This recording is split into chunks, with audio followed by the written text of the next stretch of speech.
முதல் வாசகம்.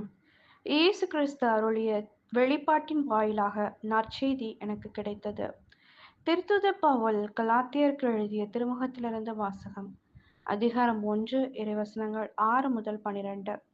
சகோதர சகோதரிகளே, கிறிஸ்துவின் பொருட்டு அருள் கூர்ந்து உங்களை அழைத்த அவரை விட்டுவிட்டு இவ்வளவு குறுகிய காலத்தில் வேறு ஒரு நற்செய்தியை ஏற்றுக்கொண்டு விட்டீர்களே, எனக்கே வியப்பாய் இருக்கிறது. வேறு ஒரு நற்செய்தி இருக்கிறது என்று நான் சொல்ல வரவில்லை.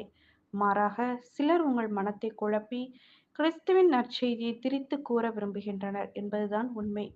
நாங்கள் உங்களுக்கு அறிவித்த நற்செய்தியினின்று மாறுபட்ட ஒன்றை நாங்களோ விண்ணிலிருந்து வந்த தூதரோ யார் அறிவித்தாலும் அவர்கள் சபிக்கப்படுவதாக ஏற்கனவே சொல்லியிருக்கிறோம். இப்பொழுது மீண்டும் சொல்கிறேன்.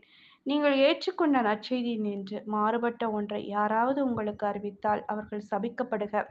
இப்படி பேசும்போது நான் நாடுவது மனிதருடைய நல்லெண்ணமா, கடவுளுடைய நல்லெண்ணமா? நான் மனிதருக்கு உகந்தனவாய் இருக்க விரும்புகின்றேனா? நான் இன்னும் மனிதருக்கு உகந்தவனாய் இருக்க பார்த்தால் கிறிஸ்துவுக்கு பணியாளனாய் இருக்க முடியாது. சகோதர சகோதரிகளே, உங்களுக்கு ஒன்று தெரிவிக்க விரும்புகிறேன்.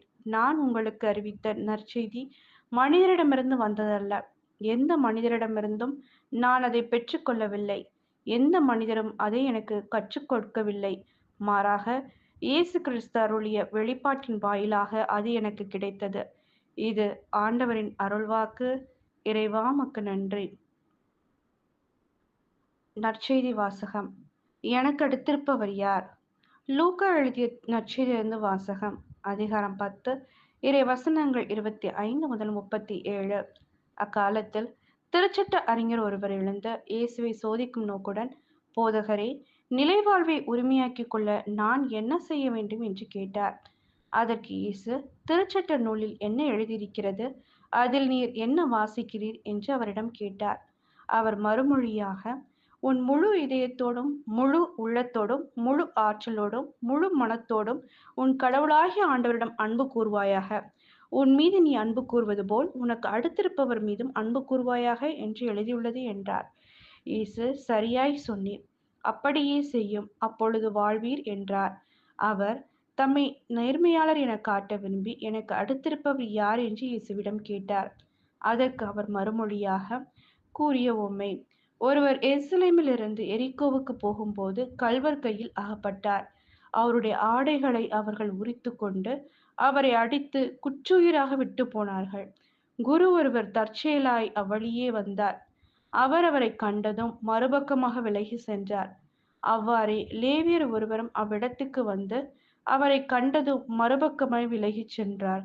ஆனால் அவ்வழியே பயணம் செய்து கொண்டிருந்த சமாரியர் ஒருவர் அருகில் வந்து அவரை கண்டபோது அவர் மீது பரிவு கொண்டார். அவர் அவரை அணுகி காயங்களில் திராட்சை மதுவும் எண்ணெயும் வார்த்து அவற்றை கட்டி தாம் பயணம் செய்த விலங்கின் மீது ஏற்றி ஒரு சாவடிக்கு கொண்டு போய் அவரை கவனித்து கொண்டார். மறுநாள் 2 தெனாரியத்தை எடுத்து சாவடி பொறுப்பாளரிடம் கொடுத்து, இவரை கவனித்துக் கொள்ளும், இதற்கு மேல் செலவானால் நான் திரும்பி வரும்போது உமக்கு தருவேன் என்றார். கள்வர் கையில் அகப்பட்டவருக்கு இம்மூவருள் எவர் அடுத்திருப்பவர் என உமக்கு தோன்றுகின்றது என்று இயேசு கேட்டார். அதற்கு திருச்சட்ட அறிஞர், அவருக்கு இரக்கம் காட்டியவரே என்றார். இயேசு, நீரும் போய் அப்படியே செய்யும் என்று கூறினார். இது கிறிஸ்துவின் நற்செய்தி. கிறிஸ்துவே உமக்கு புகழ்.